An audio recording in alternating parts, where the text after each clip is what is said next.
parameter declarations. So this is additional optional feature of the PROC directive. So let's switch back to our example of adding 3 numbers, and let's just basically just duplicate what we have for another example. So we'll try add 3 numbers and return from this right like this, but we just change it to add 2 numbers. Okay, and again it's just a procedure which is near, and what we're going to do in this example is that we're going to extend. Now notice that we use the comma, okay, and after comma the list of argument begins. So we have arguments. So let's just basically try this, so we can add these arguments to the list. So why would you do something like this? Well, because doing this, as we did in the original version of this add 3 numbers, and by the way this is add 2 numbers and just has first and second, right, if we use this C prototype, right, but the idea now is that we can do this. Okay, so we still continue to use register EAX. Let me just bring everything in order here. We continue to use register EAX because we would like to return a result in EAX, because that's what C calling convention is asking us to do. But instead of doing some kind of a crazy computation of the offset, displacement in a stack segment in EBP register, what we can do is that use these argument names like this. So these become argument names which basically expand into the proper EBP assignment and displacement calculation. So and also facilitates us using arguments. So let's make a call into this function add 2 numbers with the named arguments. So we just try to do the same thing we tried before. So we just push a couple of things. We call, right? So we just basically copy and paste this. Okay, so we now call add 2 numbers, and then so push address, all of this stays the same, and now the 2 arguments are so this is 8 bytes altogether, right? 4 bytes and another 4 bytes. So we just change this adjustment to 8, destroy the pushed arguments right here. Let's just make a clear separation that this example is for another demo right here. Okay, and so let's build the program. So this is all we have to do. So you see how this looks much simpler after using this syntax. Again, it's hard to memorize all the commas and other requirements. It's just so much easier to use a reference, and you may use these handouts that we use here for your advantage. So let's see what these arguments do to our code. So let's build. Okay, so everything seems to be building well, and we're going to step into this. So we're just going to press F11, okay, and step into the program. So I'm going to quickly step over the first part, demonstrating add 3 numbers, F10, F10, F10, F10, and now we're here, so push and push, and now I'm going to basically switch to disassembly view. In fact, let me just maximize this view and switch to disassembly.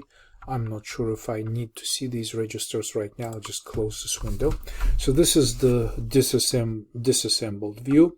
We call just about to call add 2 numbers right here, and this is our next instruction to execute. So this appears to be the indicator which instruction is just about to be executed. And this is of course in disassembly view we can actually try to not to display source code. Perhaps this is an easier one to follow. So here we call add two numbers. Right, so we make this call, and I'm going to press F11 to step into this call, F11.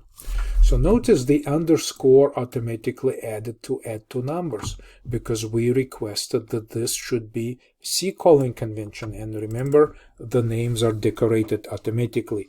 The disassembly has no other choice but to provide the true name of this function the same way the linker will see the name of this procedure. Okay, so and notice that we never program push EBP and move ESP EBP. This prolog was done for us automatically. Okay, and so here basically also there's also the leave instruction. We will explore this instruction in the next move, but so these arguments are basically they are shown here in disassembly code as if they were used by themselves, but look, we did something very similar when we coded everything by hand, and we used EBP plus 8 and EBP plus 12 and plus 16.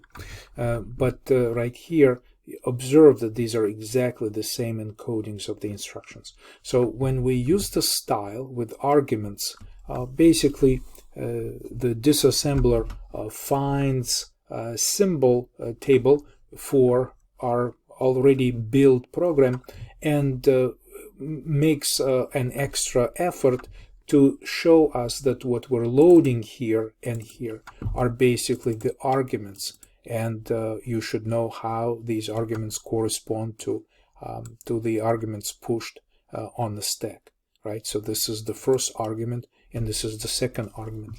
So let's step through this. I'm going to say F10 and see what is loaded into register EAX. Let's take debug Windows, bring back the registers, and so 20 was loaded into the register. So basically, of course, the first argument is the one that's being pushed last, right? So the second argument, 20, would appear right here. So this is sort of like a little bit of something that we need to think about. I mean, really, we should have probably called this second and this first, simply because of the calling convention. And this confusing comes from the thing is that argument lists are the same for all calling conventions. So in some other calling conventions, argument 1 and argument 2 would be correct, whereas in our case it is misleading, because really it's argument 1 here is the second and the argument 2 here is the first.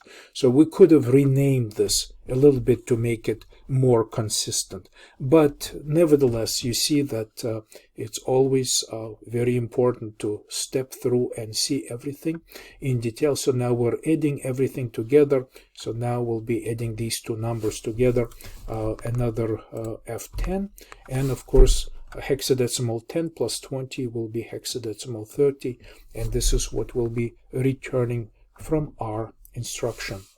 I'm sorry, from our procedure at two numbers. The value in register EAX according to our C calling convention. So let's close the disassembly window and just simply say debug, stop debugging, and so this was our example of using the parameters. Again, let's try to just fix our, kind of remove this confusion by specifying that arg1 is second thing and the second argument right here is the first one. Okay, so that would be something that would be more truthful about these two arguments. So let's and here let's just specify that this is of course the second argument, and this of course is the first argument. Okay, so the first argument will be 20, and I think it's just passing 10 and 20 kind of pushed me off track a little bit. So I take it back. I think we need to call this first and this to be the second. Okay, so I think that would be exactly what we need, because you know, to be honest, what we need to do is basically probably flip 1 and 20 like this, just to follow everything. So 20 will be the second argument and 10 will be the first argument. So let's test this one more time. Just make sure that we can build this.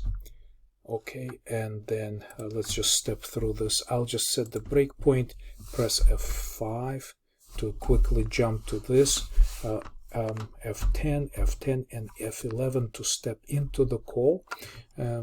So we'll observe what's happening in the EAX. So right here, F11, we're going to press F10, and so register EAX is about to be loaded with F10, so it gets loaded with 10. Right, so 10 is our first argument, first argument, first argument, and first argument. So this is all consistent right now. So sorry, I was overthinking this order right here. It's just too many references to first, second, 10, and 20, and so forth. But now I think it's consistent. The most important thing is that it's consistent with the C style function call. If we were calling this function from our C module, part of our application. So that's something that we actually will practice within our final project. So finally debug, stop debugging, and I'll stick to this version of the code as our final result of experimentation right here.